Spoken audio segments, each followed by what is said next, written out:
Olá, o programa Diário de Oração, mais uma vez chegando até você, até a sua casa, levando a Palavra de Deus como uma reflexão muito especial e de uma maneira clara, traduzindo os versículos bíblicos, a Palavra de Deus, as passagens que nós escolhemos para que o seu dia seja um dia bem melhor.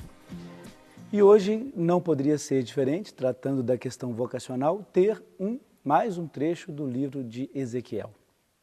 Ezequiel ele tinha essa preocupação em fazer com que o homem de fato fosse um homem novo, um seguidor de fato do Deus vivo, Deus pleno, mas a pessoa também tinha que estar plena. E por isso, no versículo de hoje, Ezequiel diz de maneira muito bonita assim, olha, eu vou arrancar o coração de pedra de vocês e colocar aí nesse lugar um coração de carne.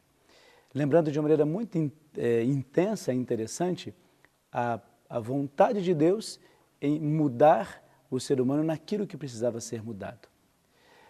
E aí a gente entra sempre com esse questionamento, ou eu diria até com essa observação, assim, normalmente nós sabemos que Deus nos acolhe do jeito que nós somos, não é? Com as nossas limitações, com as nossas fraquezas, mas Deus não acolhe o nosso erro, Ele não acolhe a nossa fragilidade, Ele nos acolhe assim, para nos ajudar a mudar e a transformar aquilo que precisa ser transformado.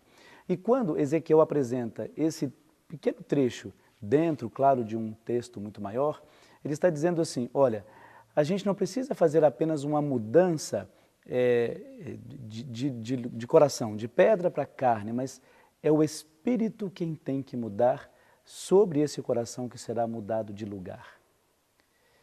E aí a gente começa a compreender cada vez mais que a palavra de Deus, de fato, dá a cada um de nós esta capacidade de mudança. O ser humano ele é capaz disso, de mudar quantas vezes e como ele quiser. É claro, depende se ele tem vontade para fazer isso.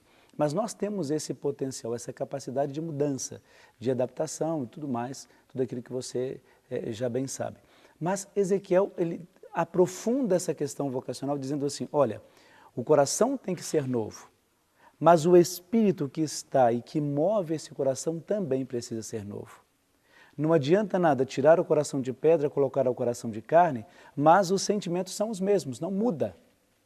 Então tem que mudar o coração, mas tem que mudar também o Espírito. Ou seja, eu tenho que querer a mudança pessoal e ter práticas de mudança pessoal. Ficar no querer não é aceitar o seguimento de Jesus. É impossível isso. Se eu só quero e não mudo, eu não sou capaz de dar um passo no seguimento a Jesus. Então, o que isso nos ajuda a entender? Primeiro, a gente precisa continuar nessa reflexão sempre.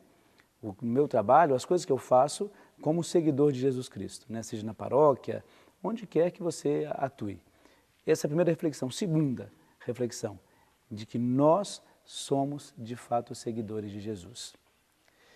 E por que a convicção disso? Porque, segundo Ezequiel, a pessoa, só aquele que consegue compreender quem é Deus é capaz de segui-lo. E esse seguimento não quer dizer que nós já sejamos perfeitos enquanto nós estamos seguindo ou quando nós decidimos a seguir Jesus. Não existe isso. A perfeição, ela é um caminho que nós escolhemos percorrer. E se eu escolho percorrer o caminho da perfeição, obviamente, algumas imperfeições que habitam em mim, elas vão sair e vão surgir e vão aparecer.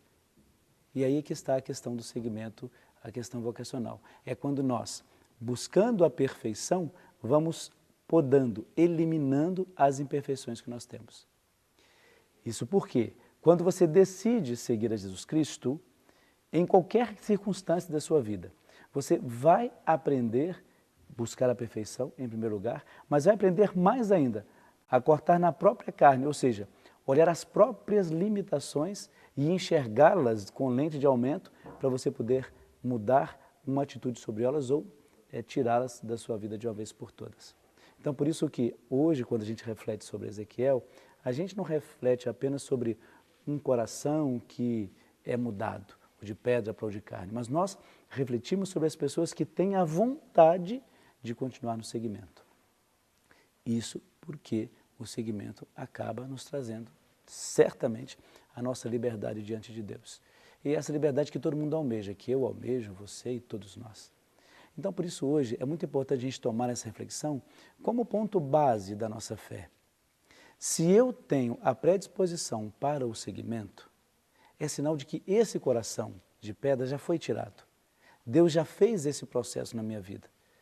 Agora, eu preciso, a partir disso, encarar os desafios pessoais que eu tenho, para que não seja limitada a minha fé e muito menos limitado o meu seguimento. Que seja, de fato, uma busca constante daquilo que Deus quer e reserva para mim. Todo ser vocacionado, ele sempre percebe, de uma maneira muito mais especial, a presença de Deus na sua vida, nas coisas que faz.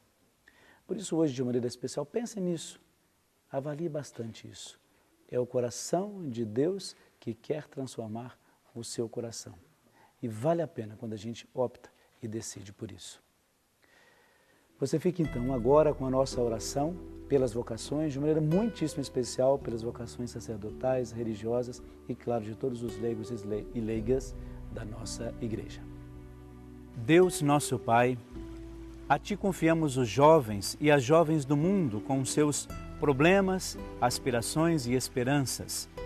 Guarda-os com o Teu amor e faça-os transformadores da paz e construtores de uma sociedade de amor.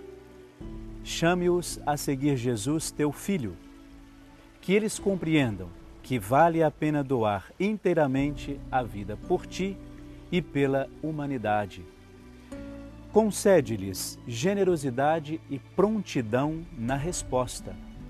Acolhe, Senhor, o nosso louvor e a nossa oração também pelos jovens que, a exemplo de Maria, Mãe da Igreja, acreditaram na Tua palavra e se preparam para o sacramento da ordem, a profissão dos conselhos evangélicos e ao empenho missionário.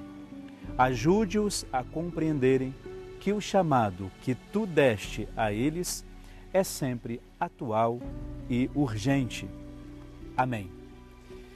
Nesse mês de agosto, a gente oferece de maneira muito especial essa oração por todos os vocacionados, por todos os padres, religiosos, religiosas, por todos os leigos e leigas que, dentro deste nosso país, do nosso mundo, sempre levam, a partir do seu ministério, a palavra de Deus a tantas outras pessoas. Tudo isso sempre apresentando com a graça e pela misericórdia de Deus.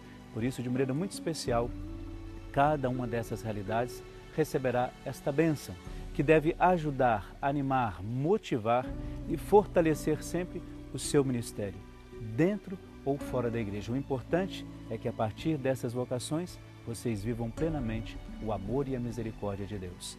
A bênção de Deus Todo-Poderoso, o Deus que é Pai, Filho e Espírito Santo.